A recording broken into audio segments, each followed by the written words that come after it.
বিষয়ে বা সেই প্রশ্নগুলোর উত্তরে আমরা জানার চেষ্টা করব। একজন নগর পরিকল্পনাবিদ এই মুহূর্তে আমাদের সঙ্গে যুক্ত হবেন। নগর পরিকল্পনাবিদ ডক্টর আক্তার মাহমুদ আছেন আমাদের সঙ্গে। আপনাকে স্বাগত জানাচ্ছি আমাদের এখন দুপুরের আয়োজনে। আপনার কাছে প্রথমে আসলে যে প্রশ্নটি করতে চাই সেটা হচ্ছে যে সকাল থেকে যে বৃষ্টি হচ্ছে, আবহাওয়া অফিস বলছে যে এখন পর্যন্ত বেলা 12টা পর্যন্ত 60 মিলিমিটার বৃষ্টি রেকর্ড করা হয়েছে এবং এই বৃষ্টিতেই কিন্তু পুরো নগর তলিয়ে গিয়েছে জলাবদ্ধতায়।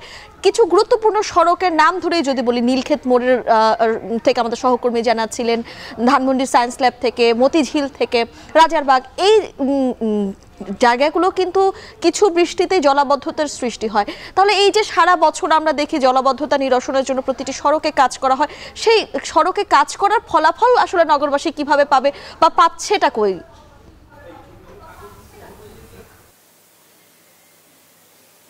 ধন্যবাদ আপনাকে ধন্যবাদ জানাই। আসলে সারা বছর ধরে যে কাজগুলো করা হয় সেই কাজগুলো যে যথেষ্ট নয় এটা তার প্রমাণ হয়ে গেল। আমরা এর আগেও দেখেছি অন্যান্য বছরে 50-55 মিলিমিটার বৃষ্টিপাতেও ঢাকার কিছু কিছু এলাকায় জলাবদ্ধতা তৈরি হতে।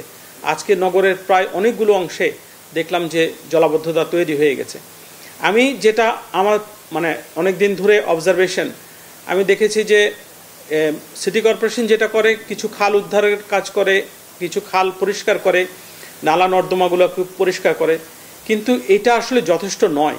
আমি যেটা মনে করি টেকসই উন্নয়ন দরকার। টেকসই উন্নয়নের জন্য এবং টেকসই জল ব্যবস্থাপনার জন্য ঢাকার যে ড্রেনেজ মাস্টার প্ল্যানটি আছে এটা সম্পূর্ণভাবে বাস্তবায়ন করা দরকার। সেই সাথে সাথে কিছুদিন আগে আমাদের ডিটেল এরিয়া প্ল্যানটি হয়েছে, এই ডিটেল এরিয়া প্ল্যানেও কিন্তু ভালো প্রস্তাব আছে।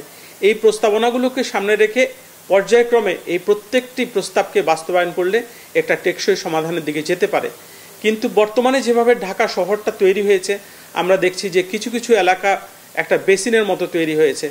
আপনারা যেভাবে রিপোর্টটা দেখিয়েছিলেন, আরামবাগে, নীলক্ষেতে, আরও দু একটি জায়গায়, এমনকি ধানমন্ডি 27 নম্বরে কিছু কিছু জায়গা আছে, এগুলো স্থানিকভাবে এখানে বেসিনের মতো এই জায়গাগুলোতে পানি জমে যায়। এখন মূল সমস্যা যেটা আমি দেখি যে সিটি কর্পোরেশন তার রাস্তার দুপাশে যে সসার ড্রেনগুলো আছে, আন্ডারগ্রাউন্ড ড্রেন আছে, সেই ড্রেনগুলো কিন্তু বন্ধ হয়ে থাকে আপনার সলিড ওয়েস্টে। এই যে কঠিন বর্জ্যগুলো পরিষ্কার করার দায়িত্ব কিন্তু সিটি কর্পোরেশনের, এবং খালগুলো পরিষ্কার করার দায়িত্ব এখন সিটি কর্পোরেশনের। অর্থাৎ সম্পূর্ণভাবে এই যে জল ব্যবস্থাপনা, ড্রেনেজ ব্যবস্থা পুরোটাই এখন সিটি কর্পোরেশনের তত্ত্বাবধানে আছে। ঢাকা ওয়াসার কাছে এখন আর কিছু নেই। তো সুতরাং এই যে বর্ষা মৌসুম আসবে এটা কিন্তু আমাদের জানা কথা। আর এখন বর্তমানে যেভাবে ক্লাইমেট চেঞ্জের কারণে আপনার বৃষ্টির ধরনের পরিবর্তন হয়েছে, সর্বোচ্চ বৃষ্টিপাতের যে মাত্রা সেটাকে মাথায় রেখেই কিন্তু আপনাকে এই কাঠামোগুলোকে ডিজাইন করতে হবে এবং তার সাথে ড্রেনেজের ক্যারিং ক্যাপাসিটি কিন্তু বাড়াতে হবে। আমাদের যখন এই ড্রেনগুলো বন্ধ থাকে, খালগুলো বন্ধ থাকে, এই ড্রেনেজের ক্যাপাসিটিটা কমে যায়, ফলেই কিন্তু এই জলজটটা তৈরি হয়। এটা জলবদ্ধতা নয়, জলজট, এটা কনজেশন। আর আরেকটা জিনিস হচ্ছে যে আমাদের যতগুলো আপনার ওয়াটার রিটেনশন পন্ড আছে, এই ওয়াটার রিটেনশন পন্ডগুলো কিন্তু পানিটা সরাসরি ওখানে যেতে দেরি হয়ে যায়। তো আরেকটি ব্যাপার এখন আমরা লক্ষ্য করছি, সারা বাংলাদেশে এখন বিশেষ করে উত্তর পূর্ব এবং উত্তর মধ্য এই অঞ্চলে কিন্তু বন্যা হচ্ছে, এবং আমাদের যতগুলো নদী আছে নদীগুলোর পানির উচ্চতা কিন্তু বেশি আছে।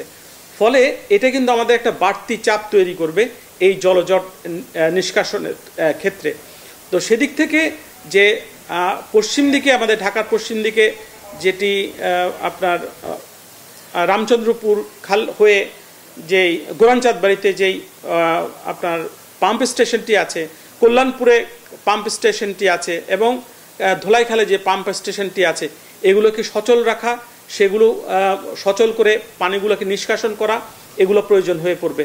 তো সিটি কর্পোরেশনের অনেকগুলো দায়িত্ব খুবই দ্রুতভাবে তৎপর হতে হবে এবং দ্রুত এই নগরের পানি নিষ্কাশনের কাজে তাদের নিয়োজিত হতে হবে। জনাব আক্তার মাহমুদ, আপনার কাছে আরেকটি বিষয় একটু জানার আছে। আপনি বলছিলেন যে সিটি কর্পোরেশনের দায়িত্ব, নাগরিকদেরও বেশ কিছু দায়িত্ব রয়েছে নিশ্চয়ই, এবং আপনি দীর্ঘদিন যাবৎ নগর পরিকল্পনা নিয়ে কাজ করছেন, আপনি বিভিন্ন সময় কাজ করেছেনও।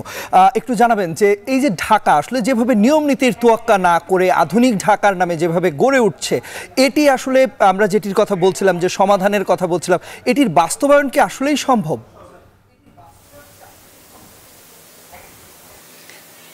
বাস্তবায়ন তো অবশ্যই সম্ভব, কেন সম্ভব হবে না?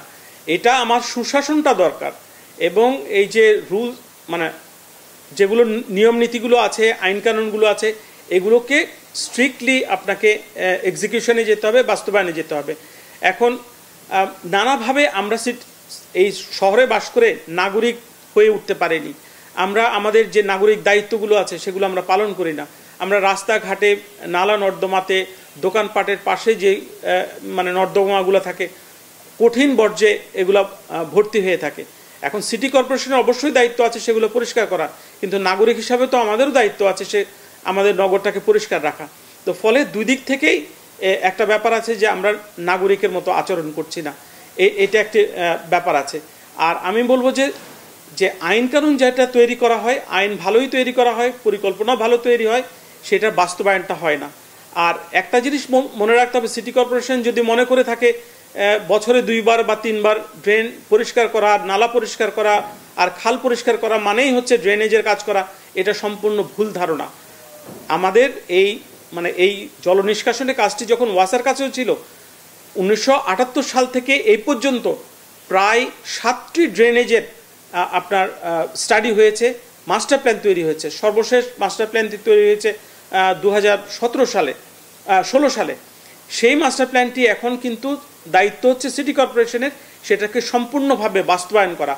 আর আমার কাছে মনে হয় যে 2020 সালের পরে যখন এই পূর্ণ দায়িত্বটি সিটি কর্পোরেশনের হাতে চলে আসে, তারপর থেকে আমাদের প্রোগ্রেসও কিন্তু আশানুরূপ হয়নি। যতটা ভেবেছিলাম যে সিটি কর্পোরেশন স্থানীয় ওয়ার্ড কাউন্সিলরদেরকে নিয়ে এই ড্রেনেজ মাস্টার প্ল্যান এবং ড্রেনেজের কাজটি অনেক ভালোভাবে করবে, সেই অনুযায়ী কাজটা কিন্তু হয়নি, অনেক দেরি হয়ে যাচ্ছে। কিন্তু তারপরেও আমি বলবো যে ড্রেনেজ মাস্টার প্ল্যানটির বাস্তবায়ন ছাড়া এই যে সমস্যা, সেই সমস্যার কোনো উদ্ধার হবে না। আর আরেকটি কথা বলে রাখতে চাই, সেটি হচ্ছে যে আমাদের যে ক্লাইমেট চেঞ্জের কারণে এখন বৃষ্টিপাতের যে ধরনটা পরিবর্তন হয়েছে, এখন রংপুরের মতো শহরেও কিন্তু 200-150 মিলিমিটার বৃষ্টিপাত হয়, সেখানে ঢাকাতে কিন্তু অহরহই এই ধরনের সমস্যার সম্মুখীন আমাদেরকে হতে হবে। আর এই যে ওয়েদারকে ফোরকাস্ট মানে ওয়েদারের এই বিশ্লেষণের মধ্য দিয়ে যেটি সর্বোচ্চ বৃষ্টিপাত, তাকে ধরে আমাদেরকে ডিজাইন করা লাগবে এবং ডিজাইন করে সেটা বাস্তবায়ন করা লাগবে। এটা আমাদের জন্য একটা বড় ধরনের সমস্যা। আমরা মধ্যম আয়ের দেশের দিকে যেতে চাচ্ছি, অথচ আমাদের রাজধানী শহরে যদি জলাবদ্ধতা এভাবে তৈরি হয়, তাহলে আমাদের লিভেবিলিটি কিন্তু ক্রমান্বয়ে কমতে থাকবে। আমরা যখন লিভেবিলিটি ইন্ডেক্সে যখন শেষের দিকে থাকি, তখন কিন্তু আমরা হইচই করি, কিন্তু বাস্তবায়নের দিকে আমরা কিন্তু অত্যন্ত দুর্বল। এই জায়গাটা আমাদেরকে, মেয়রদেরকে অনেক সচেতন হতে হবে। আপনাকে ধন্যবাদ আমাদের সঙ্গে যুক্ত হওয়ার জন্য।